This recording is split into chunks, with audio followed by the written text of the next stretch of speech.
and welcome. This is NTA Tuesday Live and I'm Cyril Stober.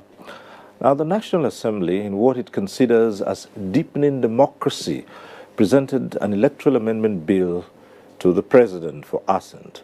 Now, the interest centers on electronic voting and the release of results of the 2019 general elections. The timing and repeated pitfalls in the process of amending the Electoral Act attracted reactions, as many cite scarce resources and implementation period due to the fact that the elections are barely 2 months from now. Already, some politicians are seeking legal interpretation of the move that might affect them, as they say.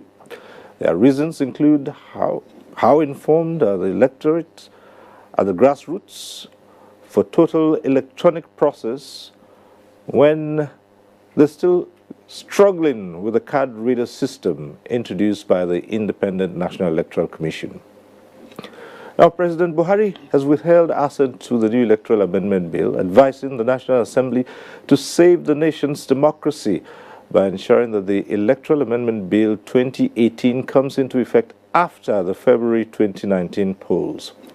The President said the process leading to the election had since begun under the 2015 Electoral Act, and it could cause implementation uncertainty about the applicable legislation to govern the process. Now, with the position of the legislature and the executive apart, what is the way out? What's the standard practice in amending electoral laws, and where is the place of national interest? These are some of the questions we'll be raising tonight on NTA Tuesday Live. But first, let's get to see this report by Timothy Yusuf. The Electoral Act is a piece of legislation that guides how Nigeria conducts its elections. It also guides the Independent National Electoral Commission, INEC, in its operations, mainly business of conducting elections at state and the federal levels. This is not the first time Nigeria is amending its Electoral Act.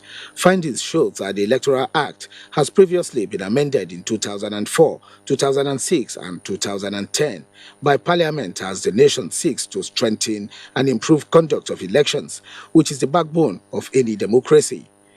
The 8th National Assembly, according to experts, began work on the Electoral Amendment Bill in 2016. Many say the bill is to raise the level of transparency, credibility, and acceptability of the electoral process. President Muhammadu Buhari, however, declined assent to the bill in a letter addressed to the National Assembly. President Buhari said, and I quote, "Pursuant to Section 58, subsection 4 of the Constitution of the Federal Republic of Nigeria, 1999, as amended, I hereby convey to the House of Representatives my decision to decline presidential assent to the Electoral Amendment Bill 2018 recently passed by the National Assembly." End of quote. President Buhari said he was withholding his assent because he is concerned that passing a new electoral bill this far into the electoral process for the 2019 general elections, which commenced under the 2015 Electoral Act, could create some uncertainty about the applicable legislation to govern the process. Any real or apparent change to the rules this close to the election may provide an opportunity for disruption and confusion in respect of which law governs the electoral process. President Buhari was essentially saying that it is too close to the election to change the rules of the game, because doing so will leave election officials and voters confused, citing drafting issues as another reason why he can't affix his signature to the Electoral Amendment Bill. The presidency is also of the belief that Nigeria still doesn't practice electronic voting because collation, counting, and announcement are still being achieved manually. At best, the only electronic component of the voting process at the moment is the smart card reader, which is used for authentication or accreditation. With the rejection of the bill, President Buhari is also saying it is too late to implement electronic voting nationwide because elections are only 2 months away. So, the card reader wasn't one of the reasons why the bill was rejected. as card readers would be used in 2019 anyway. This is the fourth time President Buhari would be refusing his assent to the bill, having previously withheld assent to the bill, citing the hijack of the powers of INEC and the reordering of the sequence of elections by Parliament as reasons. The question is, what happens now that President Buhari has rejected the bill? Guests on Tuesday Live are set to provide answers to these and other issues. In Abuja, Timothy Yusuf, NTA News. All right, that report sets the tone for tonight's discussion. Let's introduce our guest to you. We'd like to welcome to this program Senator Ahmed Lawan, who's the Senate leader. Thanks for being with us here tonight. Thank you very much. Sure. We're joined by Shitu Mohammed, presidential candidate, ABDA, and chairman, Forum of Presidential Candidates. Thanks for being here. Thank you. Let me also welcome to this program Mr. Festus Okoye. He is National Commissioner and Chairman, Information and Voters Education Committee of the Independent National Electoral Commission, INEC. Thanks for being here. Thank you very much. And we're also joined by Dr. Chidi Amadi, a public policy analyst. Thanks for being here. Yes, Chairman Amadi. Okay, right. All right, so thanks, Chima, for coming up tonight. We do expect that in the course of this discussion, we'll be joined by a representative of the People's Democratic Party, PDP. We had invited them, and we do hope that before we round off tonight, we'll be joined by a representative of the People's Democratic Party, PDP. But back to the issues at stake, let's acquaint you, as we always do, with the procedure. At the appropriate time, you can get to be part of the discussion in the studio. The various platforms will be on your screen. I advise you take advantage of them. However, for those who are calling in, we say this often, once your call gets through, do us a favor, turn down the volume of your TV set so that we avoid the hurlback. And the best way to know that your call has been passed through is you would see your name appear on screen. Once that happens, it means your call is through to the studio, and you just go right ahead and either ask your question or make a comment. So welcome to NTA Tuesday Live. Yes, it's all about the Electoral Act. Well, the 2010 Act was amended in 2015 and was used for the general election. So what were the drawbacks found in that amended Act, and why did the National Assembly deem it appropriate to tinker with it again? Senator Ahmed Lawan. Thank you very much. Good evening, viewers. The 2015 general elections were adjudged to be one of the best, if not the best, conducted by INEC, and in Nigeria particularly.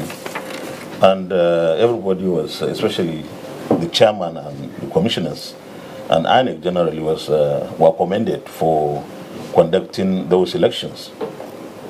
But all the same, we still felt there were areas that presented challenges, especially after the elections.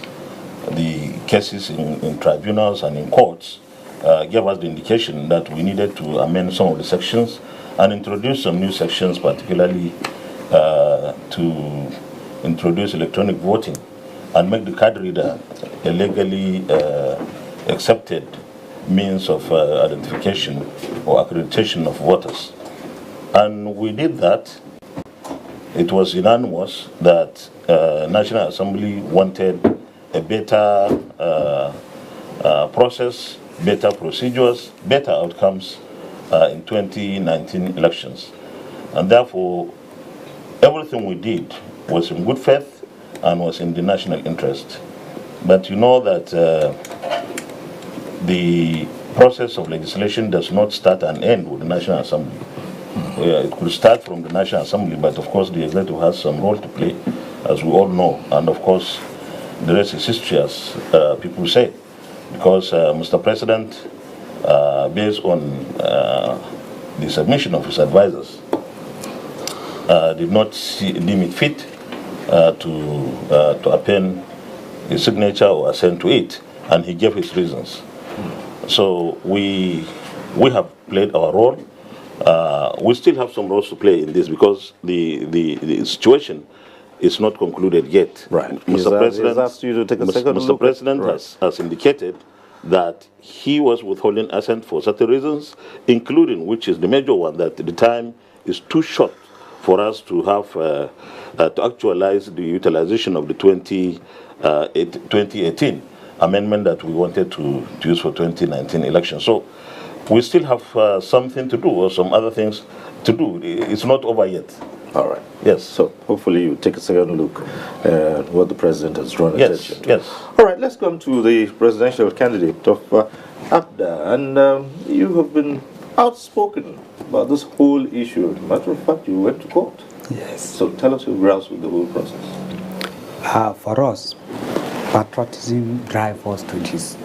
We suspect the bill and we go to court to ask Mr. President that he shouldn't assent to that bill, because if you look at 2010 amendment, which we used in 2015, it has helped us in our electoral process. And when I look at this electoral process, there's why we suspect section 52, section 87, and section 67. These are sections that 167 is telling you that even the autonomy of the party has been removed, where you can give guidelines to your candidates. When you look at 52, they are talking of the electronic voting, and you are now talking of it, and who talks about electronic transmit. Now, the question raised, did you appropriate for INEC to buy those equipment? If you appropriate, what time do you have to purchase these equipment? If you have those equipment there, have you enlightened the citizens to know that these are what you want to use? If you have enlightened the citizens, where are the facilities? Have we seen those facilities? If you look at all this area, you know that it is too short for us. And if you look at it, we are always rushing ourselves. In 2015, God help this country, because there was a prediction to say Nigeria will break in 2015. And we almost get there, because we knew if the president then is not magnanimous to say, yes, I'm going, there were already militants saying Nigeria cannot remain if you don't allow Jonathan. So God take us out of that. We should not again now, because with all these lacunas, you can cause constitutional problem, and then we take ourselves into constitutional lacuna, and what I want to say, where whoever wins the election, even if it is the government that wins, the oppositions will go to say, look, if you didn't abort this process that we know of 2010 Electoral Act, if you have not aborted it, we will have cost home, because we are 50% into the election process. We have already conducted primary elections in the party. You are now removing the autonomy of the party. Therefore, people will now go into court and bring about litigations everywhere.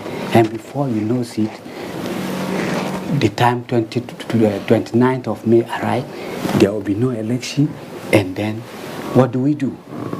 Anarchy. And we cannot at this time allow this country to plunge into anarchy, where there are vultures everywhere. There are militants, there are Boko Haram, there are a lot of security problems that the government is confronting. And we now take ourselves into what you call this quagmire. What do? Therefore, we should, as a country, allow the 2010 amendment to act to be used, and after the election, we can now say, okay, the president can sign it, and we know that we have 4 years to now enlighten citizens, buy the equipment, and do all that. All right, so let's turn to the electoral umpire and find out just how prepared INEC is, and if indeed there's enough time and INEC is comfortable to do all it is expected to do within this period leading up to the election. Well, you know, the Independent National Electoral Commission is not involved in the process of amending the law or assenting the law, assenting to the law. What we do is that we work with the extant law, we work with the existing law, and we work with whatever the executive and the legislature gives to the Independent National Electoral Commission. As of today, the existing legal framework is the Electoral Act 2010 as variously amended, and as also amended in 2015. These are the frameworks that we are using. Now, arising from the 2015 elections, there were various litigations in court, and the Independent National Electoral Commission was represented in some of these litigations. And the various courts, including the Supreme Court, made pronouncements in relation to some of our processes and some of our procedures. And based on that, we were involved in various sessions, in various public hearings, and also in various conferences and seminars relating to additional amendments to the Electoral Act, and also additional amendments or additional alterations to the Constitution. Now, the Independent National Electoral Commission has not been just sitting down, waiting on the National Assembly or waiting for the National Assembly and the Executive to conclude work on this current amendment. We have been planning towards the 2019 elections, and we have also been firming up some of our processes and also looking at some of the challenges and problems we encountered during the 2015 elections. So we have taken on board some of these problems and some of these challenges, and we have upgraded some of our processes, and even some of the issues in the Electoral Act Amendment Bill that has not been assented to. The ones that we could deal with administratively, we've dealt with them administratively, and the ones that we cannot deal with administratively, we have also looked at the law to see in what ways and means we can give the Nigerian people good elections with the existing legal framework that we have. So we are preparing for the 2019 elections. We are not distracted by the current challenges and current problems going on. So no matter what happens, INEC is right on course. We are preparing for the 2019 elections. Okay. Yes. Well, let's come to Dr. Amadi and hear from you what you make of all this, the position of the National Assembly, the executive. What do you make of all of it? Mine is an unpopular opinion, and unpopular to the extent that I shudder at the position of politicians when it comes to dealing with national issues and things that concerns our lives. The 2015 elections, to all intents and purposes, was the first time Nigeria had a change in battle from a different government, a different party to another party, a transition.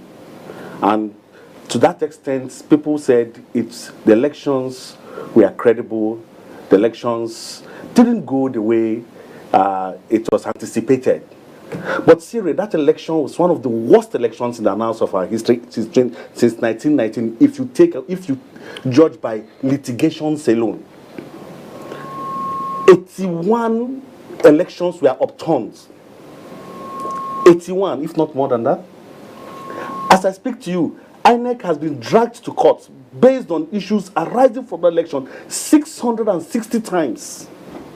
660 times. If that election was that perfect, why did we have such upturn? Even worse than the ignominious years of Yiwu. Even worse than the 2003 that we all want to forget about, saying that was the worst time in our history. There were worse elections, 81 elections were upturned.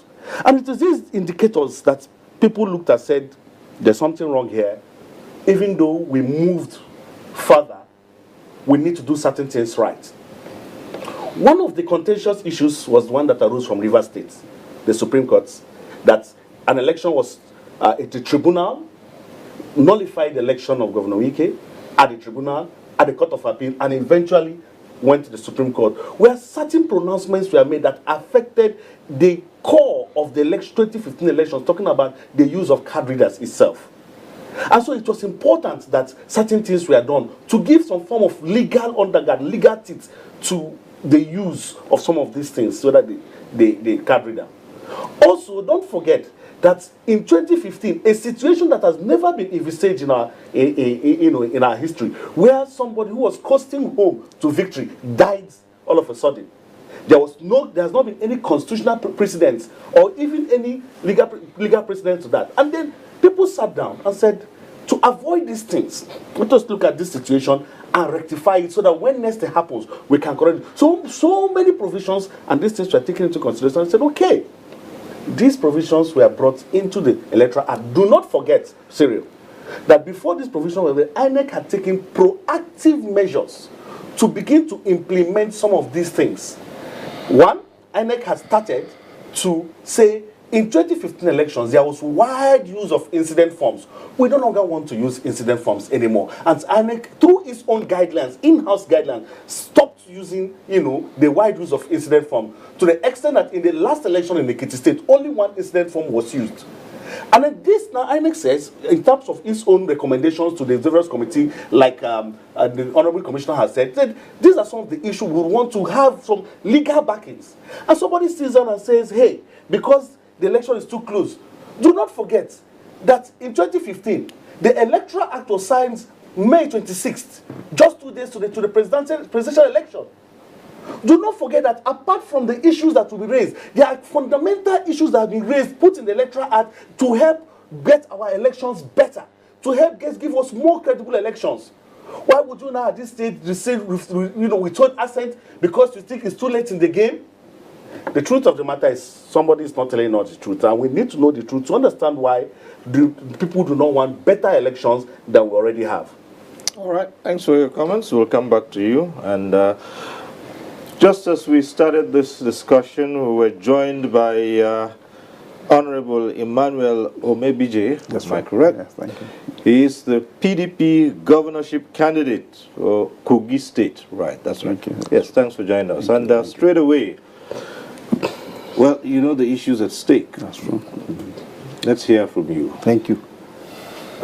Listening to the distinguished senator who is here on this table, I know that the National Assembly are representative of the people, and they've passed this bill. I was a member of the State Assembly. They passed this bill successfully from the House, and it's gotten to the presidency, right? And the president is not ascending to it. To me, my view is there's no excuse whatsoever, even especially when the NTA Commissioner said some of the issues in this bill have already been taken into consideration. But today, the president does not want to assent to it. It's not the first time, the fourth time. So there's something that is going on that's not clear to the people of Nigeria. The law is a law. It does not matter how late, whatever, everybody wants to take it to be. The law is a law. And I feel that the president has the right to go ahead and assent to this bill. But before then, if I might ask, it's not the president alone that has a right to pass a bill in this country, because the National Assembly has a right too, as well, like he has said, that they have not finished, because they have a right to call it back and pass it to law. Is that correct? If that is correct, I think the National Assembly has a duty to do just that if the president does not want to assent to it. That's just my observation. Well, thank you. And straight away we'll come to the Senate leader, Senator Ahmed Lawan, and say, let us understand those things specifically that this new amendment would want to correct. And what is the position? You've heard from a presidential candidate, you've heard from a governorship candidate, from INEC, and from an analyst. And of course, you of the governing party. So, let's hear you as well. Well, I said my last word was, or sentence was, we haven't finished. The president made his observations, and he said he would have loved this act or this bill to be passed into a law and then start to take effect after the 2019 elections. So it means he's not totally against it, but he feels that the time is too short. I would prefer to speak for the legislature, and when I speak as an APC senator, it will be different from speaking as a legislator, because I'm a Senate leader. Now this time as Senate leader, but we'll still have to ask you as an APC senator, Okay. because it's your party. First, as Senate leader, Right. I believe that we have three options in the National Assembly. First is to forget about the bill. The president has withheld assent. Second is to look at the observations Mr. President has made and address them and include that provision that it takes effect after the 2019 elections.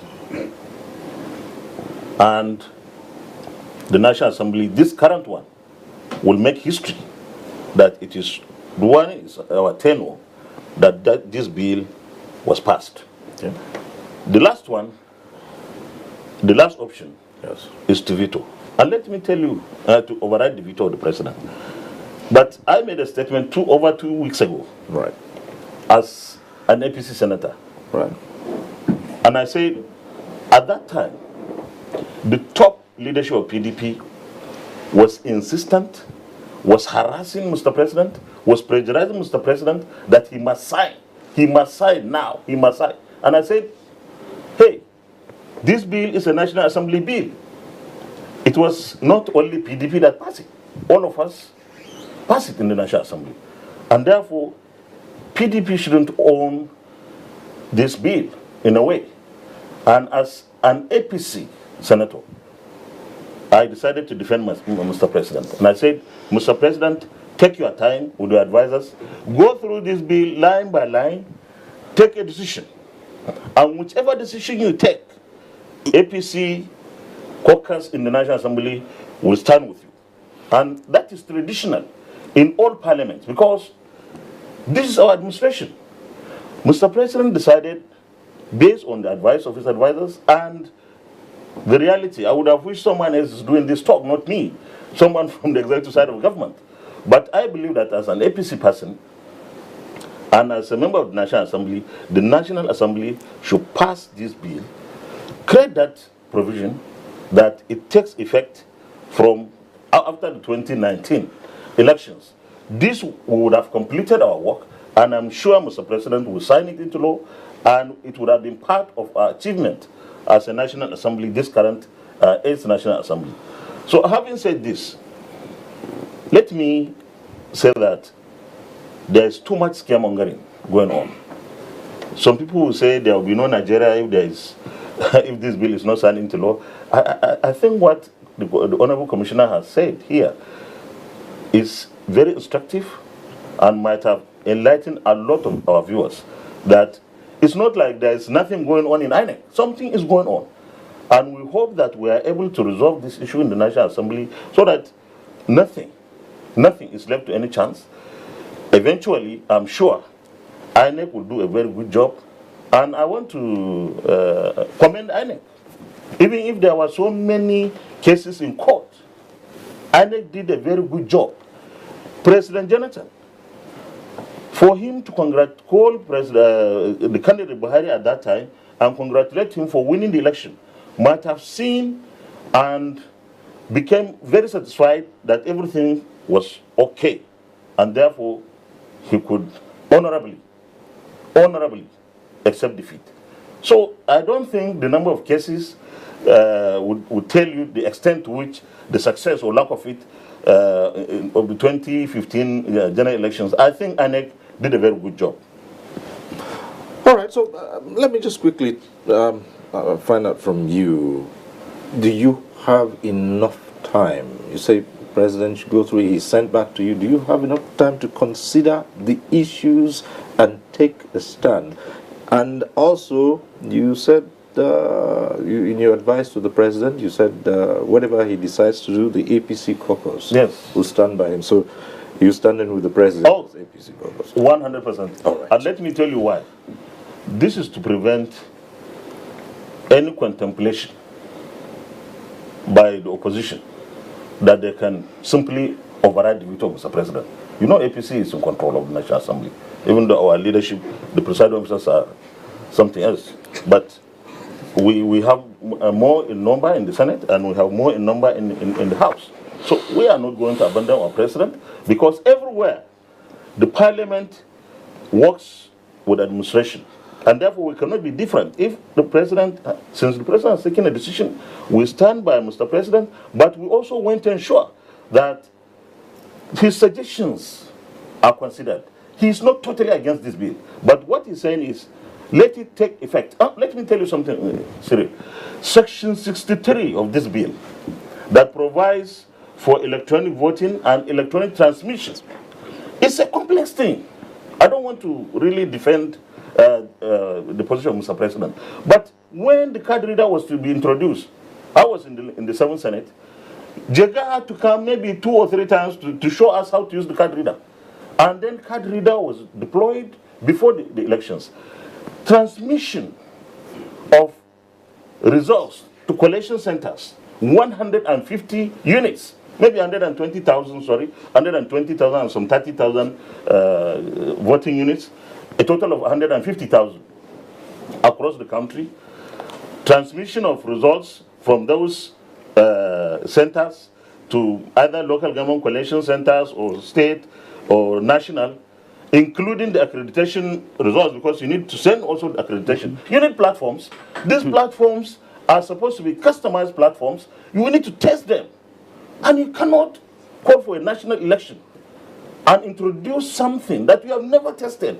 We need to be extremely careful. So I support the position of Mr. President. But what I'm saying is we have time after the 2019 elections to start testing all these things that we want in Section 63, for example, and see how viable, and see that they are foolproof. Even the US, as advanced as they are, their elections, their systems were hacked. So if you just start with something as massive as this, without prior testing, we could run into some serious crisis and confusion, as Mr. President has said. Okay. Well, Chima, what's your response to that in terms of what you just raised about the challenges you might face with electronic transmission of this results? Look, I'm happy that the Honorable Commissioner is here. And the electronic, INEC's gradual movement to electronic voting has already commenced since the 2015 elections, even before then. For whatever provisions is in the Electoral Act, whether it is the capture of voters in a register in an electronic form, it's already being achieved, has been achieved. Whether it is even transmission, movement of these data into INEC server, it's already being done. Now, the issue of voting, when you talk about thumbprinting, is the only of the different steps you need to take to achieve full electronic voting. Is perhaps the only thing that INEC has not done, which is not being done in 2019. So, the issue of testing, what exactly are you testing? Do not forget that in 2015 rather, when the card reader was being debated, it was never tested anywhere. But today, as we gradually moved on, we have in some, like in Anambra State, even in Ekiti State and Osun State, card reader failure is about 0.0001%. Totally insignificant. Now, let us come down to the issue of transmission. Before now, we read in the papers, and then maybe Commissioner can confirm, that what INEC had done about 7-8 months ago was to meet with service providers, the different service platforms, and even night concert for areas where the service providers are not functional. They want to use the satellites to move, to be able to move these things. Now, let us leave the issue of electronic voting, perhaps. Suppose, Honorable Senator, and I will be very happy if you speak as a senator of the Federal Republic and not any a partisan fellow. Suppose in the process of doing these elections, somebody falls and died, like it happened in the Kogi state. And because you want this thing to take effect in 2019, because of politics, what now happens if that happens? Don't forget that the Kogi state issue had to go all the way to the Supreme Court. But your colleagues at the National Assembly and the INEC said, let's put this thing right. And they brought a document that had that provision, which corrected it. What about the issues of incident form? Do not forget that one of the issues in the Supreme Court was the issue of overvoting.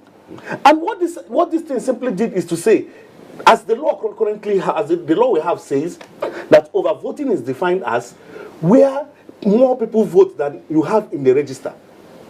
But what this law simply did was to define overvoting properly, to say no, overvoting should be if you have more people voting than was accredited. Fantastic piece of law. So the implication if you don't do this is that people can just go and will return us back to the era where people just copy numbers. And the implication again for democracy is that if you don't have credible process for democracy, even you, the legitimacy that you seek will be eroded. All right, let's come back to the presidential candidate of Abda, and your position. Your party is taking a decision on it, and that you do not support this. What are your fears here? You've heard about. You probably have heard some politicians have said there is a reason, a sinister reason behind you're not wanting the president to assent to the bill, and that is, it's been alleged that some parties are afraid that they will be defeated at the polls. You comment on that? Yes, you see, this what we are talking about now favor Mr. President more. In fact, while we are going to court, we are suspecting that Mr. President wants to use this electoral bill for his own favor. That is our suspicion until when he declined accent, and we now see that it's the other people that are talking about it. I want Nigerians to look at our people, what we are doing. One, the suspicion we have there is that the leader raised a fundamental question. Did INEC have a platform that they are put in place? Have they funded it? Do you have anti-hacker? We have countries like American that are sophisticated, advanced in democratic process, but they are accusing Russia of hacking there. So that's why we're suspecting Mr. President, because as a government they have every facility to hack or not to hack. Now that we have seen, Nigerians are now seeing the people behind this electoral bill. And my suspicion also was proved this afternoon when I was listening to Senator Ndume interview, where he said that even what they agree, there are some provisions that have been smuggled in. These are what will come out again in few weeks when the Senate resumes, or when the Senate started debating, if they want to debate over it. So we are alerting Nigerians earlier before it happens. We must, as people and as a party, we believe that we must first of all have what you call national interest, not personal interest. Not to say until Shitu Mohammed must be president in 20, or Shitu Mohammed must be. If not Shitu Mohammed, let the country go aflame. This is where they want to take us to. And we are alerting Nigeria, and I'm using this platform to alert Nigeria there are more to what we are seeing. And you can even see today that that the same party could not go even for the signing of peace accord. All right. I'm not talking on behalf of Mr. President. I'm talking as a stakeholder who is contesting presidency. And we have to guide this, our nascent democracy, jealously. We have seen what has happened in other countries. We have seen how other countries have plumbed their system. And today, they have been, their vultures are already eating them deep. Okay. Nigerians must not allow some people that are ambitious to take us out of this. We must guide this democracy, and we are here to guide it. All right, we have our first caller on the line, Ibrahim calling in from Maiduguri. Hello, Ibrahim, go right ahead. You see, let us be realistic to ourselves. This is a National Assembly that have never supported this government. So the President is so skeptical to sign about this bill because this is National Assembly that have never supported this government even one day. People will try to cite an example like that of 2015. Is it the same? The cordial relationship between that 2015 and that administration is very cordial, but not like this of 2018. So nobody should be saying that the President was bad. Oh no, let us see the relationship. Because anything that comes out from National Assembly, the President has to be skeptical. So thank you very much. All right, thank you, Ibrahim.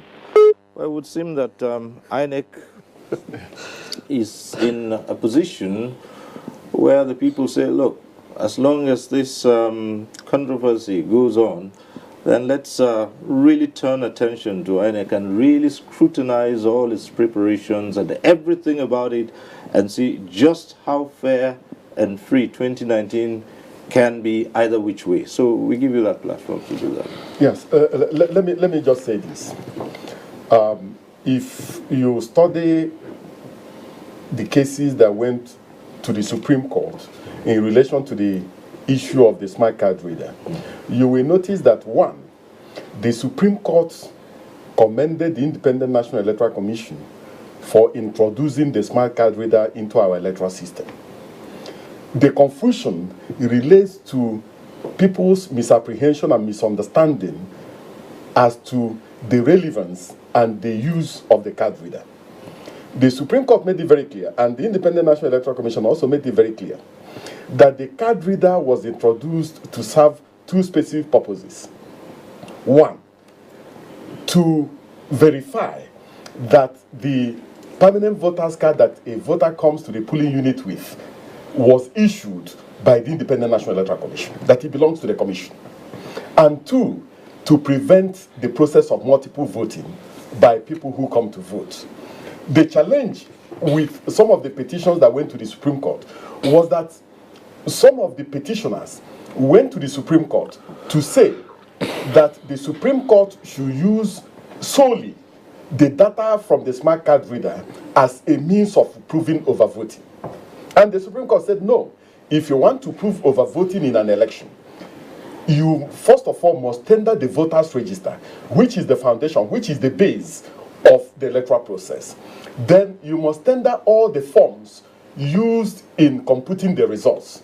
Then you can use this data from the smart card reader as a supplement, as a backup. So most of the cases relates to the issue of overvoting and not as to the legality otherwise of the smart card reader. No judgment of the Supreme Court said that the use of the smart card reader was illegal. Now, in relation to the 2019 elections, between the 2015 elections and now, the Independent National Electoral Commission has improved on the regime of the smart card reader. The smart card readers are now faster and more robust and contains additional features that will enable the Independent National Electoral Commission to do its work much better. So, from 2015 to now, we have conducted standalone governorship elections in Ekiti, in Edo, in Ondo, and in Osun State. Yes. And in all these places, we used the smart card reader. And the issues around whether the smart card reader is able to read the cards verify the cards, and authenticate people's biometrics became a thing of the past because we have upgraded. For the 2019 elections, the Independent National Electoral Commission wants to assure the Nigerian people that the smart card reader will be used for the conduct of the 2019 elections, because no court order, no judgment says that the use of the smart card reader is illegal. So we are going to use the smart card reader.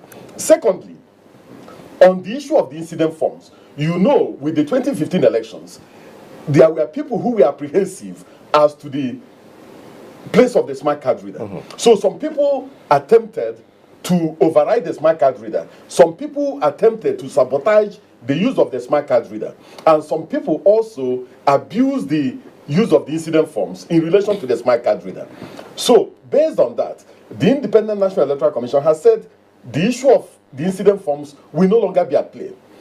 If a voter comes to the polling unit with a permanent voter's card and the smart card reader verifies that that particular permanent voter's card was issued by the Independent National Electoral Commission and that it is authentic, and then the presiding officer and the APOs verify that the person with the smart card reader, that his or her name is on the voters register, and that everything in relation to the smart card reader corresponds to the voters register, and the smart card reader is unable to read the biometrics of the voter, we will still allow the voter to vote. What we do is that we go back to the voters register and get the person's thumbprint and the person's telephone number to make sure that at the end of the day, if there's any litigation arising from the person's from our discretion that the person should vote, we can use that as a forensic evidence in relation to the issue of elections. So as of today, the Independent National Electoral Commission is moving ahead and has upgraded, and we use the smart card reader for the conduct of the 2019 elections. Okay, we have another caller from Lagos, so go right ahead. Yes, Smart, go ahead. Smart from Lagos. Okay. All right, so let's come back to you, Honorable Emmanuel Omebije of the PDP. Now, what's you alluded to perhaps a sinister motive behind all of this? What exactly is it you think that either withholding assent to this bill or passing it, what advantage or disadvantage you think it would be to the whole process? Yeah, before I come to that question, I want to react to what the Senate leader said. The Senate leader said, look, they have the majority in the National Assembly, both in the Senate, just both in the Senate and in the House of Rep, right? How did they, and they are not interested in the president, who is their president in that party, right? Passing the bill. How come? No, I didn't say that. No, anyhow, you didn't say that, but that's what he meant. That's what he meant. The issues here. That's what he meant. So how did the bill get to the president from the National Assembly? That's the question I want to ask. All right. Okay. Yeah, that's the question I want to ask. That's what I want to get to. Okay. So it shouldn't have been passed through the National Assembly at all. If it was one in the interest of the party. No, that's what you said. So no, okay. Excuse me, please let me correct this impression. Yes. You were not here when we started. Maybe. And no, not maybe you were not here. And I spoke first. You were not there when I spoke. And what I said, my first statement was, we all pass it in good faith and for the national interest.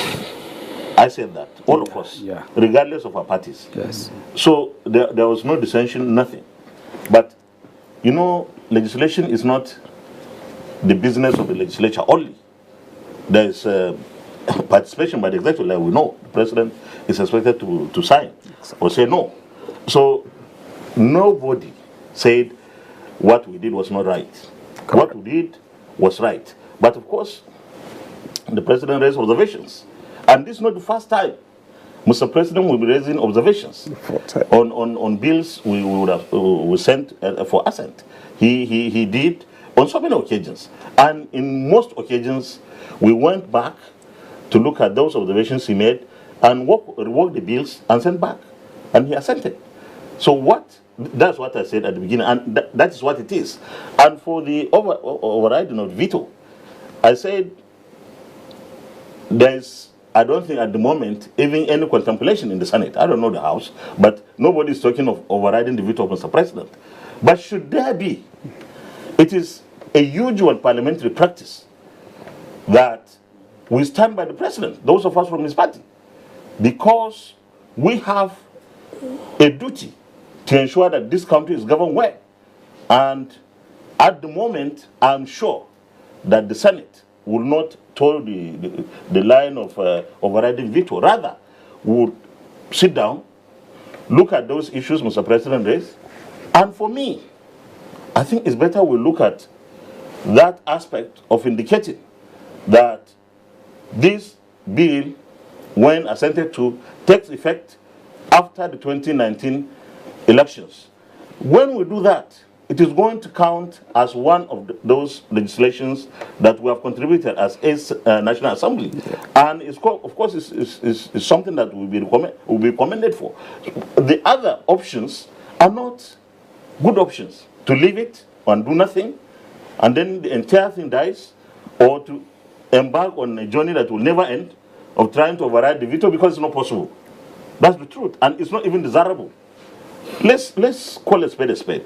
There is no need for anyone to continue to assume that Mr. President doesn't want free and fair, transparent elections in Nigeria. Mr. President believes in that. I should not be speaking for Mr. President. I'm not Femi Adesina or Mohammed. But I want to tell you, because as a party man, I want to tell you that Mr. President is a man of integrity, and should we, God forbid, should we lose the 2019 elections, we will leave Villa, just like Jonathan did. But of course, that is left for Nigerians to decide. But Mr. President means well. Right. So, to your contribution. Yes, but Cyril, what I'm saying is, see, you heard him very well what he has said, right? Mr. President, of course, I agree with him, is a principled person, right? But all the numbers of people that have been elected to the National Assembly, looking at the particular bill, having gone through it, passed it, did the public hearing, right? All that is not good enough. Only Mr. President's observations now that is important, right? So I am of the opinion that this bill, for the interest of nationality, the country as a whole, that this bill should be passed. He knows that time is not relevant when it comes to passing a bill. That is the law we're talking about. When it's important to do so, you do it. And that's what the National Assembly had done. And my opinion too, for the interest of the whole country, is that if it is not in its interest to sign the bill into law, the National Assembly should call it. And it is the way they supported the bill when it was in the House. That's why they should support it when they call it back to pass it to law, because there are two. Excuse me, sir. Like in the U.S., everybody has cited examples. In the U.S., if you pass a bill from the House, right, and it goes to the president, if he doesn't assent to it, no problem. After 30 days, it becomes a law. You don't even have to call it back. But in their own case, he's looking at it as the last option. Agreed, no problem. If they have to take the last option, let them take it. Would you have anything against, for instance, the National Assembly taking a second look along the lines of what the president said? I don't have anything against it. But the point is that it's not the first time. So how many times would they take a second look? Is it not a delay tactics? And even if the president signed this bill into law after this election, what does it mean? He's not going to contest the election anymore. His interest is already protected. The person who, the group of people, or INEC, like the commissioner has said, INEC, like your father said, is supporting this bill. It's not when somebody says a thing that you say, he's supporting this bill. Because INEC, not just him, INEC as a whole, are working in the interest of this bill. You see, most of those things have been put into consideration. And for now, they've passed those things. It's just to put it. So I don't think the president should have anything different if he means well for the country. Well, I'm not sure that was your stance. Exactly. No, that was you should put it in context. No. The position, right. The position of the commission is that we work with the existing law, right? And that the existing law today is the Electoral Act 2010 as amended and the Electoral Amendment Act 2015. These are the laws we have. if tomorrow a new law comes in, the Independent National Electoral Commission does not pick and choose which law to work with. We work with the laws passed by the National Assembly and laws assented to by the President. All right. Yes. So, yes, that I agree with him. But what he said was most of the issues raised in this bill are already been attended to. Did he not say that? He said it. Look, that's what he said. No, let me just say this. It will be foolhardy for anyone to pretend that there's nothing good in the amendments that have been made. Thank you. There are things that some of the amendments that have been made that are very progressive and will also deepen democracy. Nobody is pretending about that. Right. The point I'm making is that as of today, with the existing law we have, the Independent National Electoral Commission has been anticipating that there may likely be changes in the law and has taken some administrative actions in order not to be caught unawares. But since we have a law that is a bill that is incorrect, we cannot wait ad infinitum for the bill to become law. What we are doing is that we are proceeding with the elections, which is just 2 months away. We cannot be at a standstill. So we have upgraded our processes, we are conducting our trainings, and we're also doing things that we make sure that we lead to the conduct of credible elections in Nigeria. So we are not distracted. Anytime the executive and the legislature sort out issues, the Independent National Electoral Commission can come on board and do what is necessary.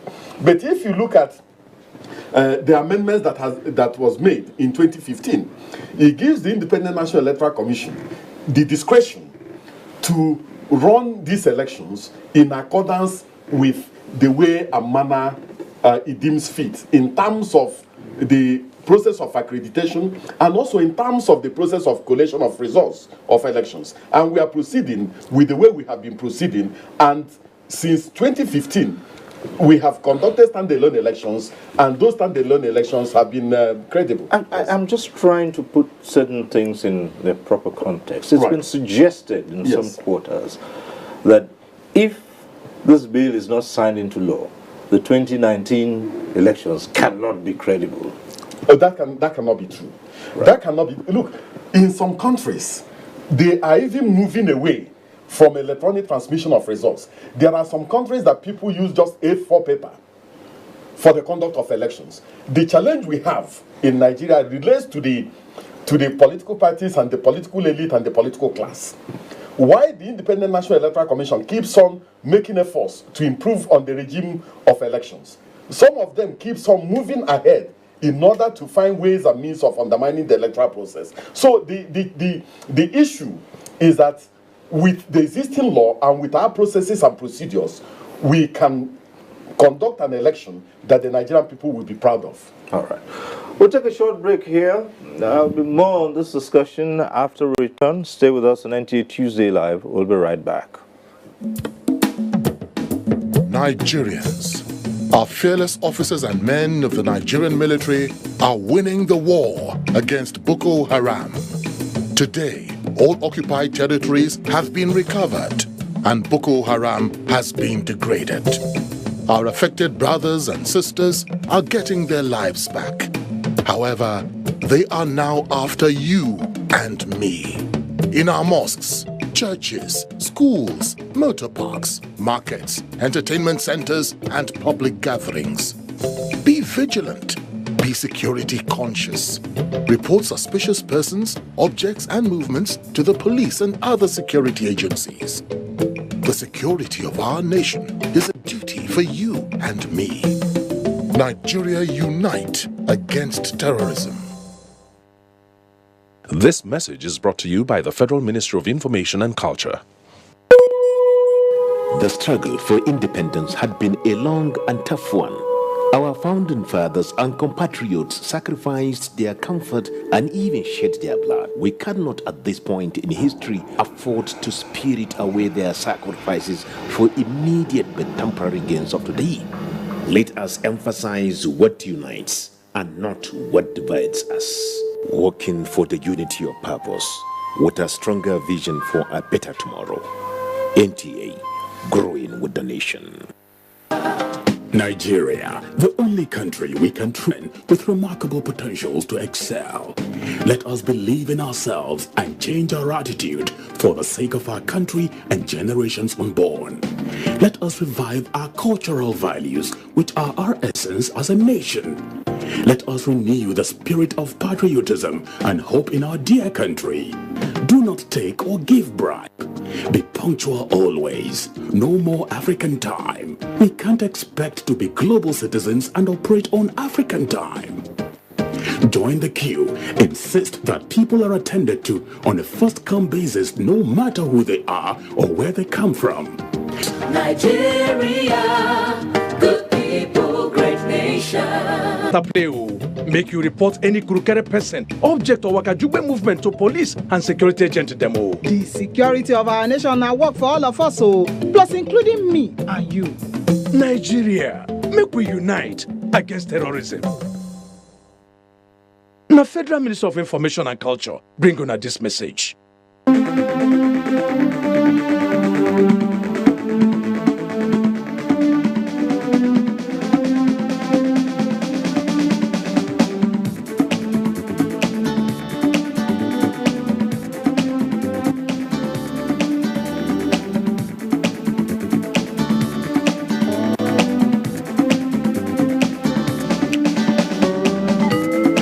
NTA Tuesday Live, a network issue-oriented innovation talk show.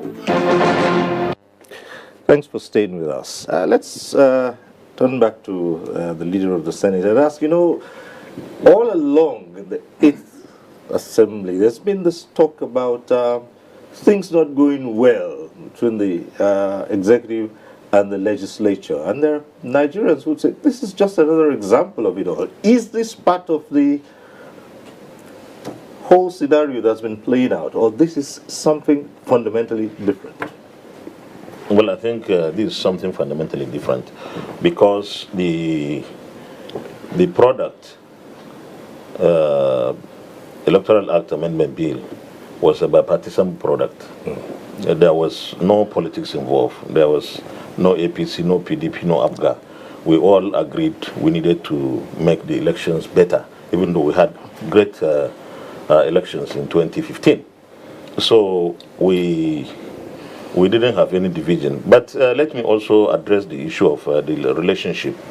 I think, for me, separation of powers, which our Constitution provides for, and that is an American system, does not connote independence of the arms. I think it's interdependence of the arms, because the legislature cannot go it alone without the term of government, and vice versa. And therefore, what we always need is to continuously engage and consult, coordinate our activities to ensure that we, at the end of the day, serve the Nigerian people better. I also believe that there will never be a time when the legislature and the executive will all the time agree. There will be times that we will see things differently, our perspectives will be different, and by design, the Constitution provides that sort of situation that will disagree. When it says we oversight in order to curb excesses of the executive arm of government. But when we disagree, what we should always do is to come around and discuss those issues that are challenging, that we disagree on, and in the national interest, resolve them. And that will always require give and take in the national interest. So it is something that we have always been working for. It depends. So sometimes we succeed, sometimes we don't. But I believe that relationship between the executive and the legislature must at all times be that kind of the relationship that is based and predicated on partnership, on cooperation, on consultation and coordination, regardless of which political party you belong. Maybe from time to time you see issues through your political party's eyes, and of course you will disagree with either ruling party, or if you're in opposition, you behave like an opposition. But what is crucial and central will always be the national interest, what is good for Nigerians, and we cannot go below that standard at all times. So I for this one, There was no partisanship. There was no disagreement between us in the legislature. We all agreed we needed to do that. But of course, Mr. President has his advisors, and of course, maybe he's in control of more information than anybody else in Nigeria regarding anything, security, economy, politics, and so on. And based on his observations, I think we should go back, forget about our political parties, forget about what the opposition PDP is saying, go and override, because the veto is not even going to work. Let's, in national interest, look at this. For us, history is important. Work on the bill again. Those 3 or 4 areas he indicated that we need to look at again, and then the time when this bill, when it is an act, will come into effect after 2019 general elections. I think once we're able to do that, after the 2019 elections, then INEC starts to implement maybe from by-elections, runoffs, and so on, and see how far we can perfect before 2023. Right, Chiba here. From some quarters, you know, because this has also stirred a lot of controversy in the public. It's raging all over the place. But there have been attempts in some quarters to make this all look like a PDP APC affair. Is this a party thing, or is this just about, you know? It's not a party. It ordinarily shouldn't be a partisan. Yes, but if you listen to all what's going on, it's like there's politics and everything. Right, the bill itself is, I mean, like the Senate leader said, it was a collaborative effort. You know, ours is such that when you have amendments, and I've come on this forum to say that I take issues with every time we want to have election, you need to amend and we have a situation where amendments come from the same political parties and political actors that are going to be guarded by the same amendments they're proposing. In the sub-region, I know if somewhere in Ghana, the amendments to electoral, the laws come from the umpire. You know, the umpire proposes and say, because he's the one that is conducting these elections, he knows what he sees on the field, so he proposes amendment. Now, if any political party or actor has any amendments, it approaches the umpire. But here in our country, it's the other way around, but you have inputs. This particular bill in question arose from issues that were seen on the field. And what the Honorable Commissioner described, the whole process he described, talking about the court process, the Supreme Court process, and the guidelines that INEC is already implementing and will implement. Cyril, they were all contained in the bill. If you go through the bill where it talked about a smart card electronic vote, it contains these things word for line by line. That tells you that INEC is already implementing based on the guidelines, and like he's a lawyer, tells you that, look, the law that you already have allows INEC a lot of latitude to do lots of things. But for the fact that these things were introduced in a bill means that somebody somewhere says we need a legal teeth to back up some of the things we are doing. Now, of course, INEC will say, hey, the law as they know it. And that is the correct position. There's no lacuna. The law, if the election is today, they can conduct an election. And if it changes tomorrow, they are also ready. So the issue of time, but I want to say that it will come to a time where it becomes partisan, because once the president takes a position, and the other party will say, hey, this position is against us. And I want to say that the reasons raised by the president, they are germane. At this point in time, you can't be having drafting errors. I mean, the drafting errors that the president raised, and this is the 4th time he was raising it. Why should we be having drafting errors at this time? But again, if you say in the issue, in the interest of the nation, even this National Assembly, in the budget, when the executive had issues with the budget and said, look, we don't agree with you, but in the national interest, because we don't want to belabor this matter, we are going to sign this thing, and then we'll come back supplementary to correct whatever is done in the national interest. And because this bill is a product of bipartisanship, a product of what was seen in the field, and I've raised issues. Let us leave the issue of the electronic transmission for once. Let us look at other issues. You don't throw away the baby with the bathwater. Other cogent issues that were raised that could make our system better. Yes, but you can't take them in isolation. And that's the point. The point I'm making is that if you are talking about national interest, and national interest is going to override, then you should think even the issue of the electronic transmission, which we are talking about, INEC has already achieved that. and I've said that the only electronic, voting process that INEC has not achieved is the thumb printing with an electronic box. But coming down to your issue of partisanship, I think that the main opposition parties' approach to this whole matter is beginning to give the bill some sort of coloration of maybe we are the ones that, imputed it to benefit us. No, that bill has nothing. Don't forget that the provisions were the provisions that made PDP lose an election. Don't forget that.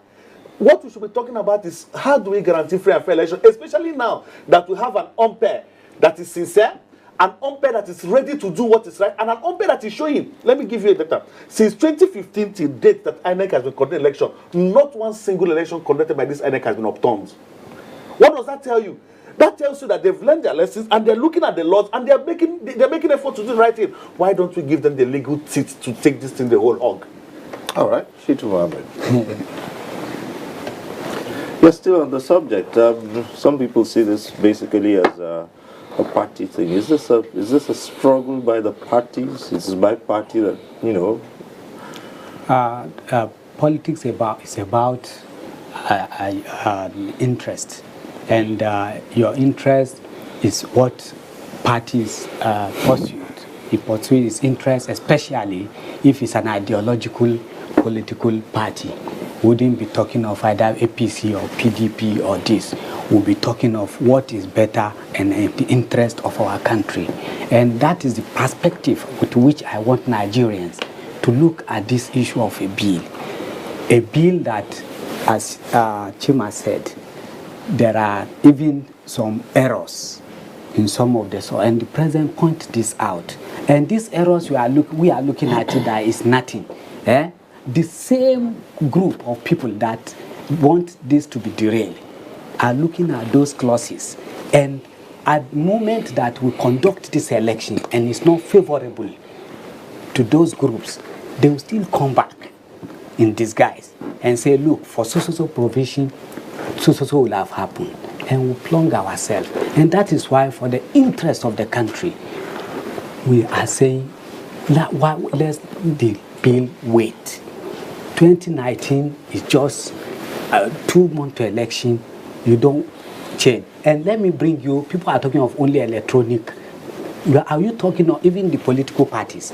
As at today, names of candidates, the gubernatorial candidate in states, have not been out. It's still with INEC.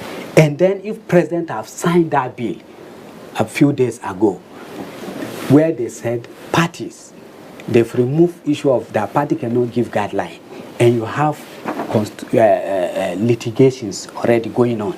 They will capitalize on that and ask INEC that they cannot conduct this election until this litigation. Because if you look at that, go and look at that provision where party supremacy have been removed. You put this party supremacy in order to guide our democratic, what we call nascent democracy to nurture. You have removed it now. Already people are in the court. And as a party, I may see it better than you may have seen it. I'm talking national interest. I'm not talking on behalf of anybody. But I've managed party at least for 27 years, from local government to state to national. And I'm alerting Nigerians that they should look at that provision, 67, where they are talking of party supremacy. If you remove it, the type of litigation you will get in 1 week will derail this democracy. Forget about, and that is why I said we were even suspecting Mr. President before. But yes, but they have proved me wrong that Mr. President is even not aware, and is patriotic. It's patriotism that is driving Mr. President to reject this bill. And what I'm saying here, they may look at in the few weeks to come, it will manifest, and Nigeria will prove me right. Perhaps we should just look at the build, the background, the build-up to all of this. And the Senate leader is here. There are also Nigerians who would say, right, the National Assembly had all the time in the world since the inauguration of the 8th Assembly to have started work immediately on this. Why at this period? And even as you take us through, let's also understand the process of amending an electoral act. And of course, we'll put the same question to Honorable too, because you were in the state legislature as well. You see, this is not the only job the National Assembly does. We have so many other things that we do. This is one of the things we do. We have a constitutional amendment committee in the Senate. We have one in the House. Right. I'm asking this because see, this is so critical now that it is causing days. We started this thing about 2016, and we have been working on these things. You know, we thought we had started at a very good time. We never imagined that there would be so many errors, and then there would be disagreements between what will pass and the executive response. So we have landed here on one leg because after 2 years journey. But let me say that to me, this is a learning process. I want to agree with the position of Dr. Chima that we don't have to wait until we are close to elections. You know, in 2029, by the grace of God, the Assembly, INEC, by then would have acquired another experience or some experience, the executive arm of government and Nigerians would have observed how successful our elections in 2019 would have been, and then where the challenges would be. And we start the process of amending the Electoral Act immediately. But for now, there should be no digression. We should remain focused. The 2018 Amendment Bill, we should take the advice of Mr. President. We should include that aspect of when it takes effect from after 2019 elections. And Mr. President will sign maybe this year, if we are able to do it quickly, or maybe next year, because we don't have to wait, or he doesn't have to wait until after 2019.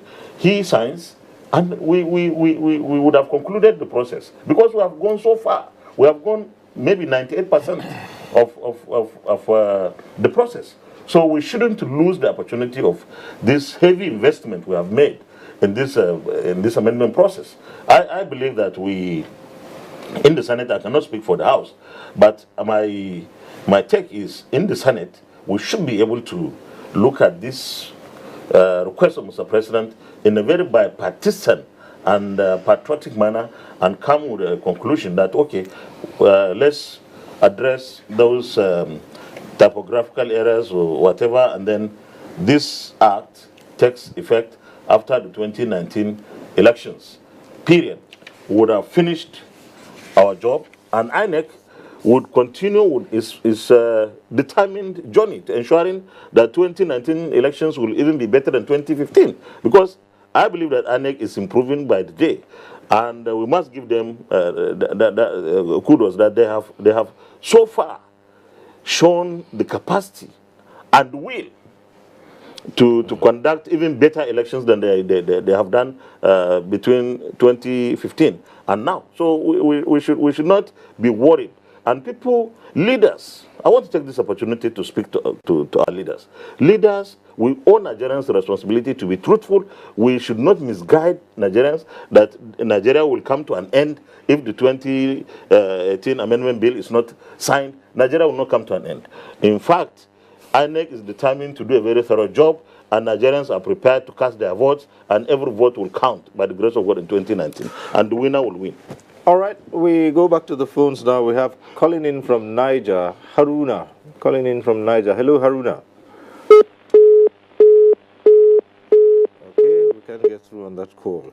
Right, so we did say we'd come to you too about the process of amending laws from your perspective. Mr. Cyril, see, if a governor or a president doesn't want to assent to a bill, he will not assent to it. It does not matter how many times you bring it. My experience in the House shows that the process of passing a bill is good enough for a bill. Typographical error, is it about the typewriter? What are we talking about? Let's be sincere. We're talking to Nigerians, not just the 5 or 6 of us that are here. The truth of the matter is, why we talking about putting a date, asserting a date to a bill that should be passed after 2019? Why can't it be passed now? I do not think that there will be issues arising. The INEC is doing a lot of good jobs, but like Doctor said, we need to back them up with a legal framework, so that if anybody wants to raise an issue, go to court, it has a legal reason to do it. But for now, we do not have, no matter how good their job is. So, I do think that if the president doesn't want to pass a bill, assent to this bill, it will not be assented to. I expect the National Assembly, the Senate, who saw this bill, all of them put together, and said this bill is good enough. Apart from that, they did a public hearing. All Nigerians who wanted to come, they came in there and put in their assert their positions in the bill. One person cannot sit down in the interest of the whole country and say this is not good enough. All right, we'll come to that later on. But we have another caller, Ogaga from Delta. Ogaga from Delta.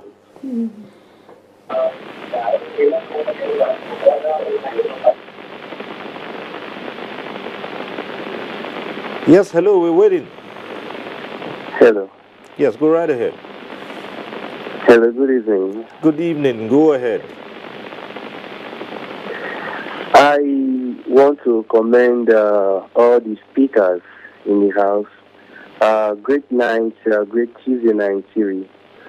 I also want to say a very big thank you to the INEC. You've all done well in the recent elections, most especially in Ekiti State and other singular states in the country.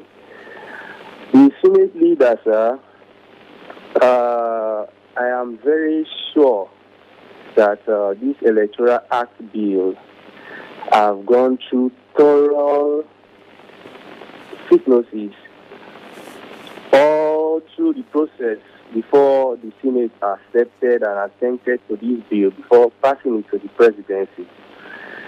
I am also very sure that two good heads are better than one. And the Senate are full with a lot of good heads. And if the Senate approves to this Electoral Act bill, you can see the INEC chairman also saying that there are a lot of provisions that will benefit the country in general that are on this Electoral Act bill. And so if Mr. President is not ready to sign this bill, it is very clear that he's actually fighting for his own personal interest. Of course, he's a politician, but I think for the good of the country, it will be better for all of us to fight for the good of Nigeria. Thank you very much. All right. Okay. Just so right at that, there are still people who believe that the president shouldn't sign. We have Shitu Mohammed here. Yeah, so would that be? Would it be you fighting for your own interest? It's for my interest. All right. It's for So my nothing interest. wrong in fighting for your Our interest. interest is that if you plunge the country into chaos, where will we go? Who will take 200 million people? Where are we going? Where? Let me just say this. Right. Just two things. One, I believe that Nigerians should have faith in our institutions. Like the case arising from the inconclusive governorship elections in Kogi. The Independent National Electoral, there was no clear provision in the Constitution relating to what should be done. The Independent National Electoral Commission used its own initiative to initiate what should be done. And that was the position that the Supreme Court affirmed. Now, if the Supreme Court affirmed that particular position, it is not everything that we must legislate on. Yeah. There are certain things that we can use as case law already established that have already been domiciled within our legal framework that we can rely on. That is one. The second thing is that it is always problematic initiating or amending a law when election is just by the corner. By doing so, the political elite do not see the law issues from a national interest. Because there's politics in the air, everybody jumps on the bandwagon of his or her party and begins to see things that ordinarily they will see from a different framework, from a different prism, from a very partisan point of view. And that is why it is always better when you have laws that are beneficial, laws that are in the national interest, and laws that are germane to the electoral process, for you to begin the process of amendment when politics is not in the air, when they have just been elected. If you do it then, this whole issue that we are having will not even be there. There is a possibility that if this law had come, had been on the table around early 2016, for instance, that some of the positions that the major gladiators are pushing now, they will not be pushing it. But it's because the election is just by the corner. Everything wants to protect a particular political interest or a particular political position. And that's why you see this type of constellation of issues around issues that ordinarily people should see from a very different perspective. All right, Shima. Yeah, the commissioner is right. But then the reason why we tend to over-legislate issues is because we have situations where our institutions have also come into question. We see this country where the same judiciary has become a place where all kinds of persons walk in, do whatever it is and get all kinds of,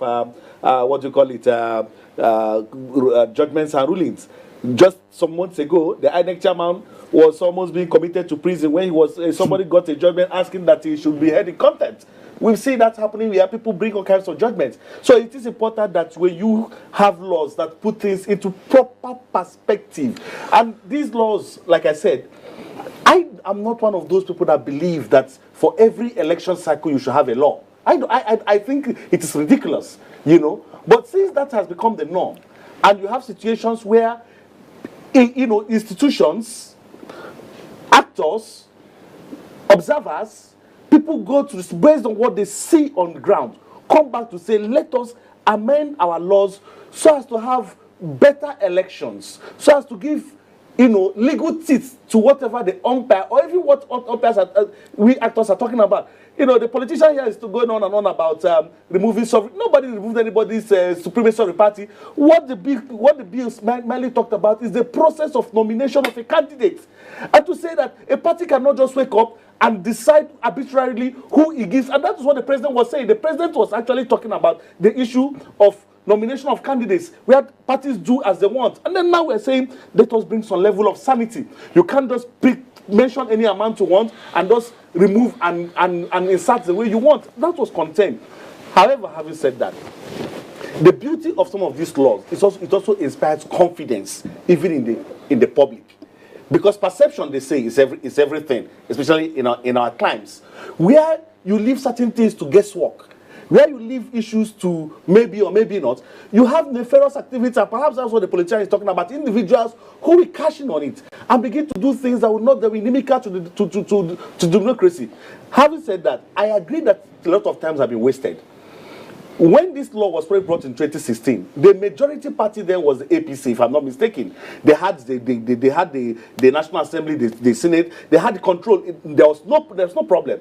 And then it went there, it went back and forth. And I said that it was wrong for the National Assembly because the issues that the president was raising in the first time he said that they were even borderline ridiculous. The kinds of reasons he raised. The first time he came, the second time he came, and the third time. Now we've gotten to the fourth time, and the president is returning. And I'm saying that there are issues beyond, and it's also important, the issue of electronic voting is important, but beyond the issues of even electronic voting, there are other provisions in that place that the president should place for national interest, because these things will come up.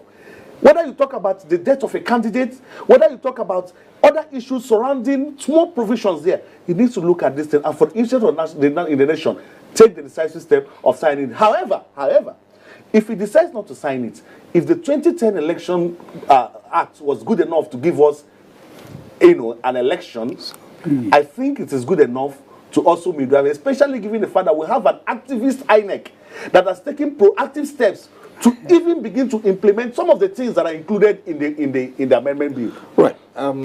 Senate Leader, what is, well, you gave 3 options. Yeah. But issues like this may just be happening with the 2018 Act, the amendment bill. But it by no means forecloses issues of, similar nature coming up. What is the best way to addressing the challenges of deepening democracy, especially through the electoral process that we have? No, I believe that elections must be credible and transparent, because people must believe that their votes created or produced the leaders. Therefore, they will respect them. And there is no better way than having a legislation that enhances the ability of the election monitoring body, the INEC in the case of Nigeria. So I believe that we cannot do without credible elections. But I also believe that we also need to be very practical. When it comes to a situation like this, we have to really think positive about our leaders. I particularly am worried that each time someone from the opposition speaks, the chances are the person will say the president doesn't want to sign the bill because he will lose the elections, and therefore he wants to manipulate the process. That's why he's not signing. I don't think that is the situation.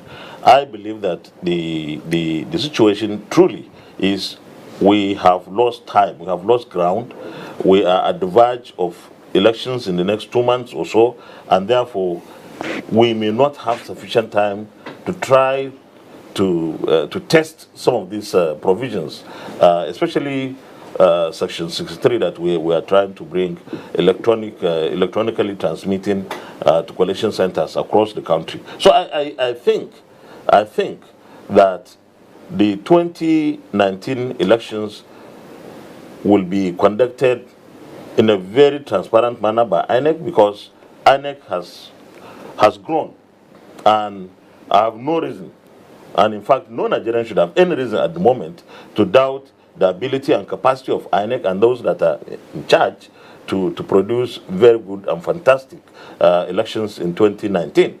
Having said that, I also believe that this amendment process that we have gone almost 98% shouldn't be left to waste. We should, in my opinion, we should look at the possibility of a bipartisan approach where we look at the possibility of passing it, but giving the proviso that it takes effect after the 2019 elections. I don't think it's going to be a worthwhile effort for anybody to think that the National Assembly should go and override the veto of Mr. President. That's not going to work, because it's just going to be a waste of time.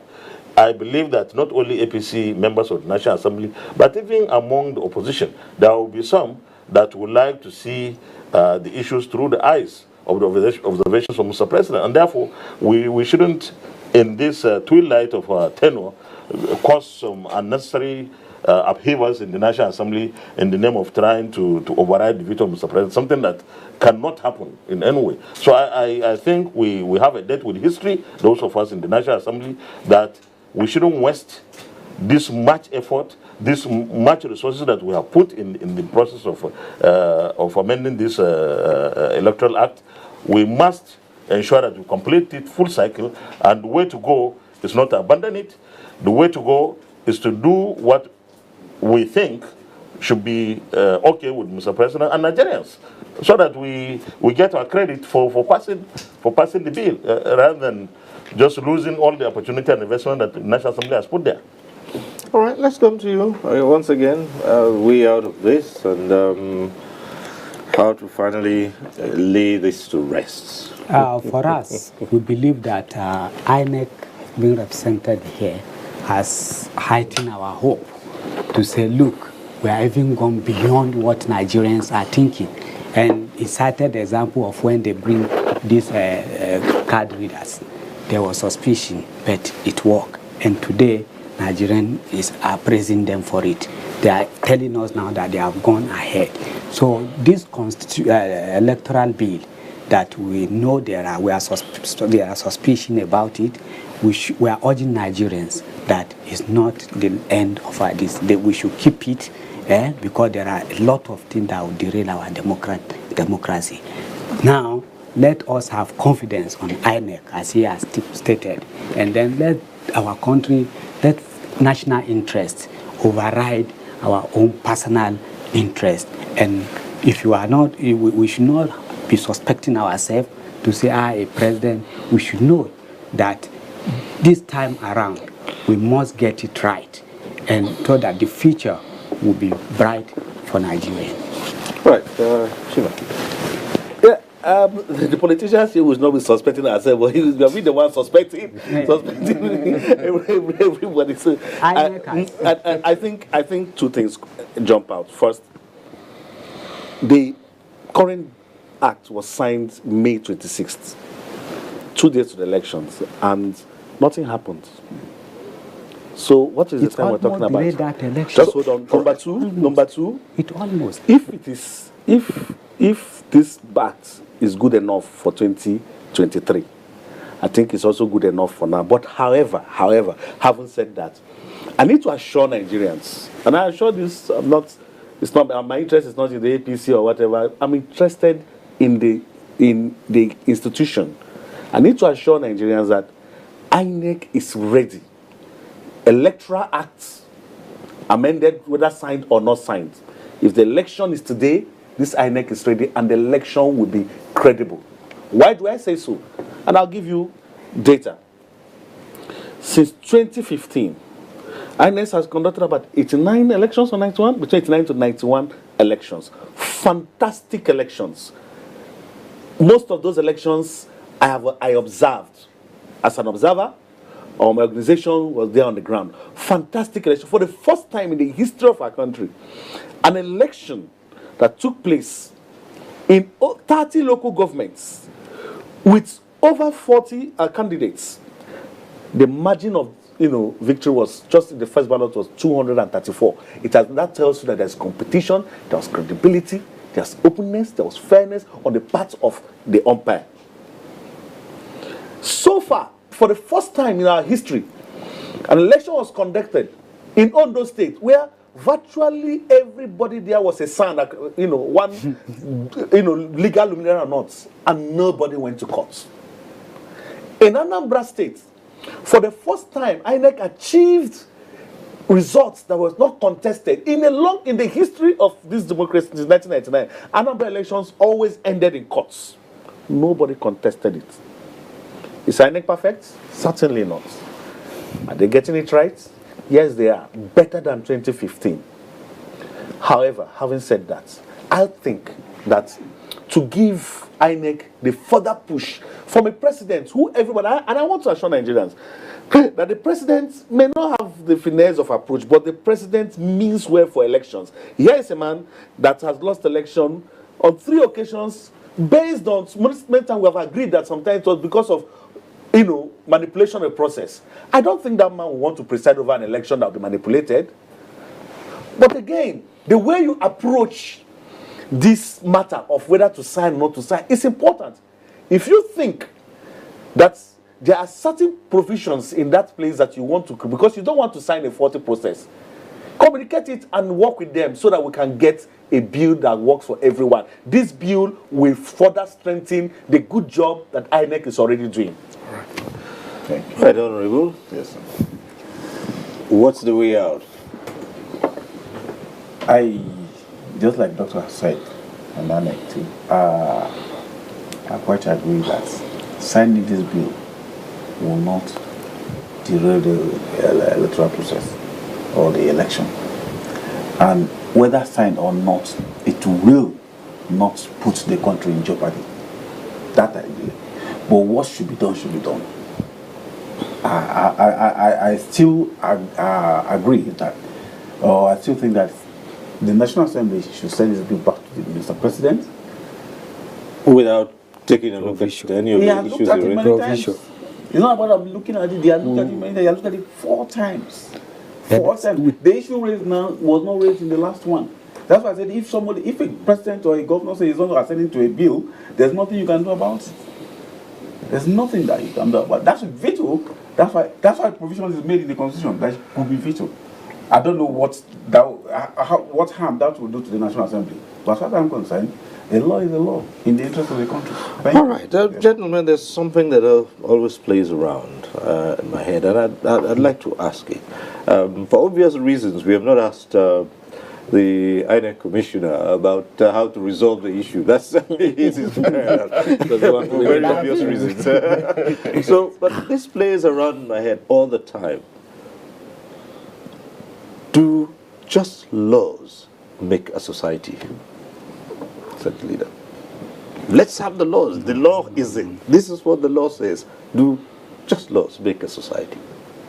Well, to me, sometimes we over legislate and we make our lives appear like without those laws we cannot function. I think the most important thing is adherence and respect for the laws. No matter how many laws we have, if people don't respect them, then the laws cannot create the kind of situation contemplated. You recall that the Honorable INEC Commissioner was saying they are already they have gone far with their arrangements.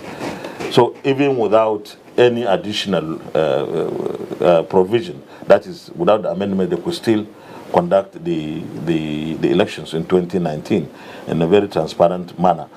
So the answer to the question is laws alone will not create the kind of society that you want. I believe that what will work is you have laws and you have citizens respecting those laws and the rule of law. The rule of law is central.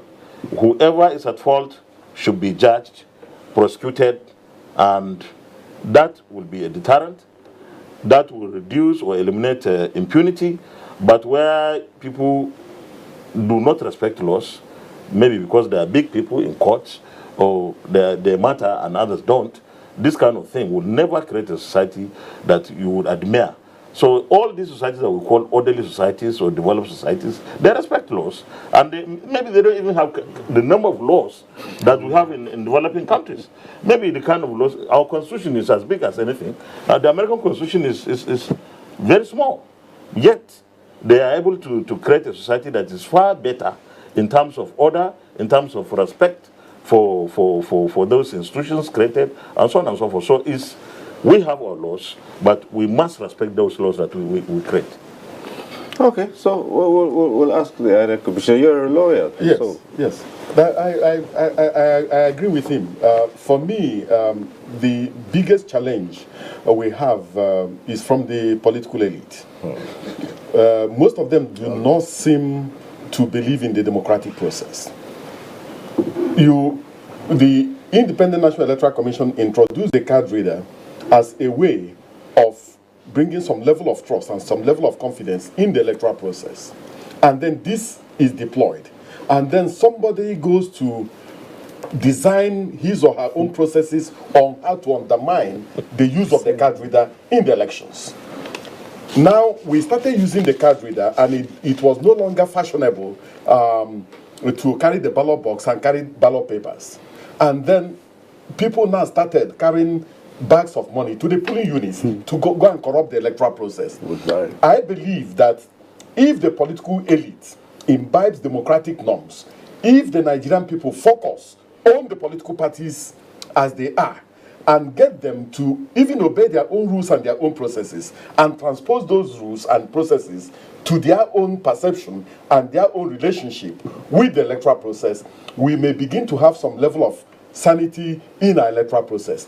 The issue of insecurity in our electoral process, the issue of uncertainty in our electoral process, the refusal of the political elite to play by the rules of the game increases the cost of elections, because we have to the police, the military, and all the security agencies have to have a budget on how to checkmate what the political elite will do on election day. INEC will propose a big budget because we have to customize the ballot papers to currency size to make sure that to currency standards to make sure that the political parties and the political elite do not go to fake it. So the refusal of the political elite to play by the rules of the game has continued to increase the cost of elections in Nigeria. So I think that the Independent National Electoral Commission is making very serious efforts to improve on the regime of elections. The Nigerian people should focus now on the political parties, the aspirants, and the candidates, and get them to play by the rules of the game. If we're able to do that, the cost of elections will begin to decrease, and the taxpayers' money will not be used in deploying all sorts of gadgets, deploying huge security for the purposes of election. So we have a big challenge in terms of getting the political elite to believe in this country, believe in democracy, believe in the electoral process, and believe that the votes of the people must count. The moment we're able to get them to do this, I think that the electoral process will begin to really stabilize, and elections will become very, very routine, and we will not have the luxury of shutting down the country just because election is taking place. I observed the elections in Ghana. Nobody shut down the country. People went to their supermarkets. In some of the supermarkets, the owners divided their workforce into two.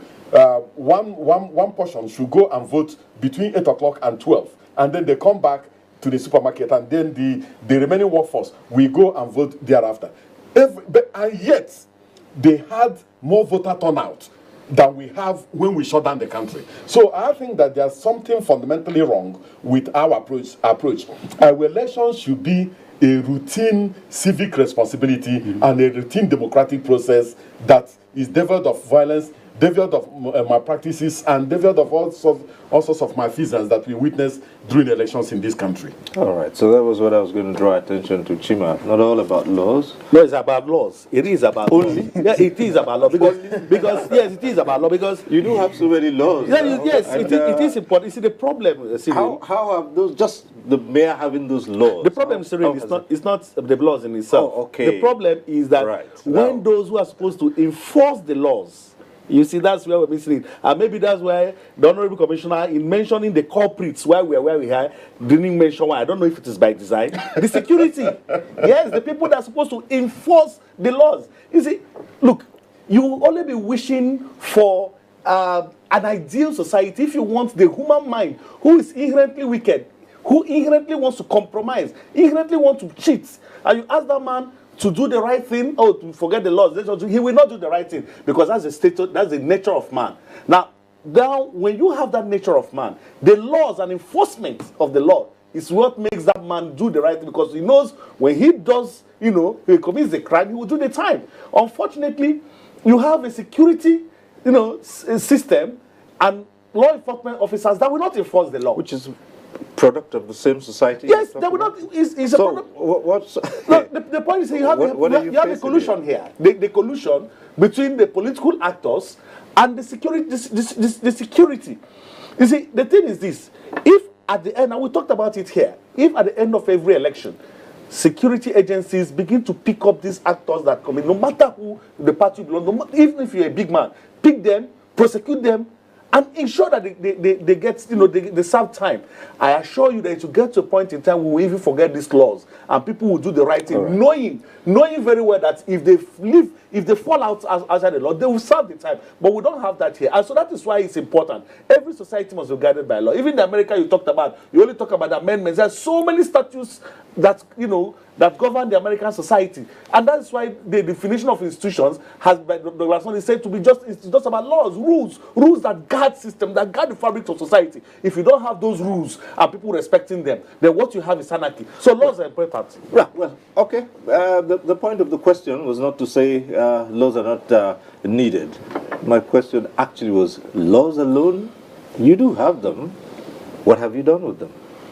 Yeah, so it's not the responsibility of the people that put the law to implement them. It's not it. Everybody has the responsibility, just like you said. Right. Those, yes. So, and then I want to say here that there's no amount of money you spend to put laws in place or to run an election that will be too much. I don't think so. Really? It's very important. Okay. Yes, because when you vote the right people, when you vote good people in the right places, you see the result. Okay. And if you do not, because you want to cut down costs, you see the result as well, negative. So, okay, so for you, for us, adherence to the rule of law. Okay.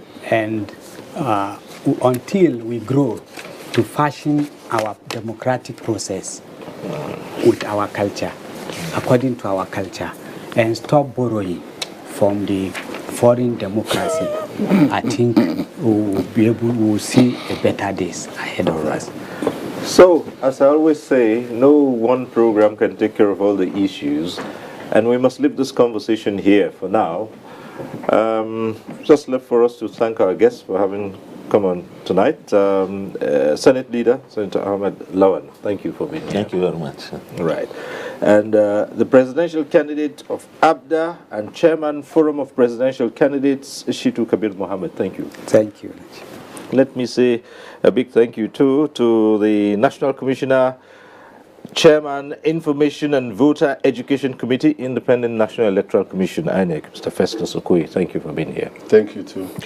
And to Dr. Chima Amadi, thank you for sharing your thoughts with us. The pleasure is always mine. Okay, and also a big thank you to Honorable Emmanuel Omebije, the PDP governorship candidate for Kogi State. Thank you for the opportunity. Right, thank you. And thank you too for being part of this program. Next week we'll reach you again on NTA Tuesday Live. I'm Cyril Stober. Bye for now.